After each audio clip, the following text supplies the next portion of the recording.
Hello दोस्तों, स्वागत है आप सभी का हमारे यूट्यूब चैनल थिंक आइज पर। मैं सजल आज रात को 10:30 बजे अभी आप सभी के लिए बीपीएससी से जुड़ी हुई बहुत बड़ी अपडेट लेकर उपस्थित हूँ। दोस्तों, जैसा कि आप स्क्रीन पे देख पा रहे होंगे कि बीपीएससी ने कुछ नोटिस जारी किया है 70वीं बीपीएससी प्रीलिम्स एग्जाम्स को लेकर। तो आइए देखते हैं कि क्या कुछ है आयोग के नोटिस में। आयोग ने जारी किया है एकीकृत 70वीं संयुक्त प्रतियोगिता परीक्षा दिनांक 13/12/2024 को 12 बजे मध्याह्न से 2 बजे अपराह्न तक राज्य स्थित 912 परीक्षा केंद्रों पर आयोजित की गई थी। दोस्तों, आयोग ने जिक्र किया है कि 13 दिसंबर को जो एग्जाम हुआ था उसमें क्या क्या घटनाएं घटी, परंतु पटना जिला स्थित एक परीक्षा केंद्र बापू परीक्षा परिसर कुमरार पटना में परीक्षा अवधि में कतिपय अभ्यर्थियों द्वारा प्रश्न पत्र लीक होने संबंधी अफवाह फैलाकर हंगामा किया गया तथा परीक्षा को बाधित किया गया। आयोग ने यह स्वीकार कर लिया है कि जो बापू परिसर में एग्जाम हुआ है उसमें कुछ स्टूडेंट्स के द्वारा पेपर लीक किया गया है, और उसी पेपर लीक के चलते जो बापू सेंटर्स पे जो एग्ज़ाम कराए गए थे prelims exam 17th BPSC prelims exam उसको कैंसिल करने का निर्णय लिया है। उसका ऑफिशियल नोटिफिकेशन आ चुका है। बीपीएससी ने ऑफिशियल नोटिफिकेशन जारी कर दिया है कि बापू परीक्षा परिसर का जो एग्ज़ाम है उसको कैंसिल किया जाता है और 12,000 स्टूडेंट्स का री एग्ज़ाम कराया जाएगा। याद रखिएगा, 12,000 स्टूडेंट्स जिनका सेंटर बापू परीक्षा परिसर में था उनका एग्ज़ाम री एग्ज़ाम कराया जाएगा। उनके परीक्षा को कैंसिल कर दिया गया है। इसका ऑफिशियल नोटिफिकेशन बिहार लोक सेवा आयोग के अध्यक्ष ने जारी कर दिया है 18 तारीख को। आज 18 दिसंबर को उन्होंने जारी कर दिया है।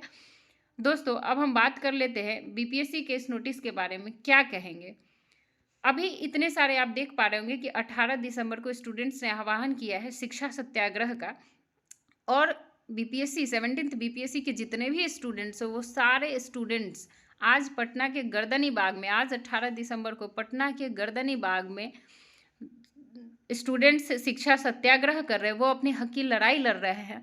क्या एक डेमोक्रेटिक सरकार का यही गुण है? एक जो लोकतांत्रिक सरकार होती है, चलिए 1 मिनट के लिए मान लेते हैं कि स्टूडेंट्स की गलती है। स्टूडेंट्स नहीं समझ पा रहे होंगे शायद कि पेपर लीक कहाँ हुआ, कैसे हुए, क्योंकि उनके पास उतना सारा मैकेनिज़्म नहीं है जानने का।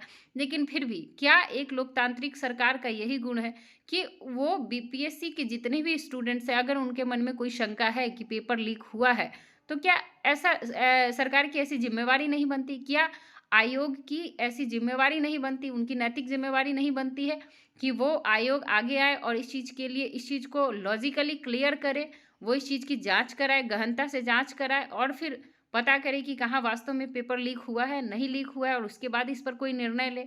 और बच्चे जो इतनी ठंड में गर्दनी बाग, पटना के गर्दनी बाग में जो बच्चे धरना दे रहे हैं, क्या उनके प्रति उनकी कोई ज़िम्मेवारी नहीं बनती है कि वो आएँ और आश्वासन दें बच्चों को कि जाँच होगी, निष्पक्षतापूर्ण रूप से जाँच होगी और किसी के साथ भी भेदभाव नहीं किया जाएगा?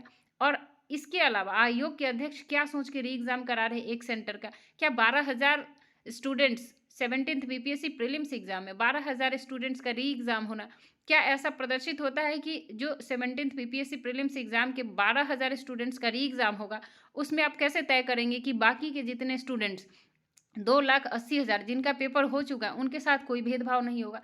आप प्रश्न पत्र का स्टैंडर्ड कैसे तय करेंगे? क्या आपके पास कोई मानक है? आपके पास ऐसा कौन-सा मैकेनिज़्म है, जिससे आप क्वेश्चंस के स्टैंडर्ड को मैच करेंगे? इसके अलावा नॉर्मलाइज़ेशन आप लागू कर नहीं रहे, लेकिन क्वेश्चंस तो बदलेंगे, और क्वेश्चंस बदलेंगे तो आप किस बेसिस पे मार्क्स देंगे बच्चों को? और जिन बच्चों को 3 महीना, 2 महीना, 3 महीना, 4 महीने का एक्स्ट्रा समय दिया जाएगा, फिर उनकी तैयारी पे कोई प्रभाव नहीं पड़ेगा।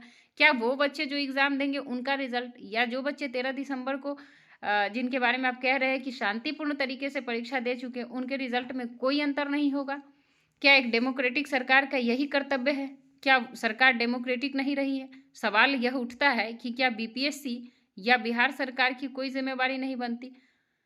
हम सबको यह लगता है, सब हम सब जो है, जितने भी विद्यार्थी हैं 70वीं बीपीएससी के या अन्य कॉम्पिटिटिव एग्ज़ाम के जितने भी स्टूडेंट्स हैं, वो हम अपनी सरकार में विश्वास रखते हैं। मतलब हमारी मान्यता है कि हम भारत की न्यायपालिका में विश्वास रखने वाले लोग हैं। हम कल को अधिकारी बनने वाले लोग हैं। जितने भी 17th बीपीएससी के जितने भी स्टूडेंट्स हैं, जितने लोगों ने प्रीलिम्स का एग्ज़ाम दिया, उन सबके मन में क्वालिफ़ाई करना और नहीं करना ये एग्ज़ाम तय करता है, एग्ज़ाम की सीटें तय करती है।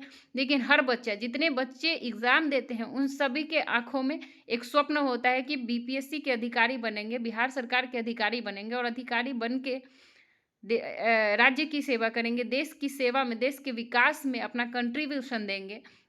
और ऐसे में वो बच्चे धरना दे रहे हैं, तो इसमें क्या बिहार सरकार की जो सरकार अभी बैठी हुई है, सो रही है सरकार, क्या उनको नींद से जागने का समय अब भी नहीं आया है? क्या उनके लोकतांत्रिक मूल्य जागृत नहीं हो रहे हैं? इस वजह से वो सो रहे हैं। क्या कर रहे हैं वो? पटना में इतने सारे स्टूडेंट्स, इतनी कड़ाके की ठंड में वो धरना दे रहे हैं और आप आराम से आराम कर रहे हैं, सो रहे हैं। क्या अब भी आपके पास समय नहीं है कि आप बच्चों के सामने आए और निष्पक्ष जांच का आश्वासन दें और जांच के उपरांत जो विद्यार्थी के हित में है, उस पे आप काम करें? आयोग से मेरा यह आग्रह है और बिहार सरकार से मेरा आग्रह है कि हम विद्यार्थियों ने जिस शिक्षा सत्याग्रह का आह्वान किया है, कृपया उसकी गरिमा का लाज रखें और आगे आएँ और इस पे निष्पक्ष जाँच कराएँ इस पूरे मामले की और जो भी दोषी पाए जाते हैं, उनको कड़ी से कड़ी सज़ा मिले ताकि भविष्य में पेपर लीक जैसी घटना पे लगाम लगाया जा सके। और इसके साथ ही साथ 70वीं बीपीएससी के जितने भी स्टूडेंट्स हैं, उन सब के साथ न्याय किया जाना चाहिए। क्योंकि अगर आप न्याय नहीं करेंगे, तो फिर जैसे-जैसे विश्वास खोएँगे इस देश के प्रति, इस देश के सिस्टम के प्रति बच्चे अगर एक बार विश्वास खोना शुरू करेंगे, तो फिर भविष्य में इसको बनाना मुश्किल हो सकता है। इसलिए आप ईमानदारी से इस पूरे मामले की जाँच कराएँ और जल्द से जल्द इस अफ़वाह को दूर करें। धन्यवाद।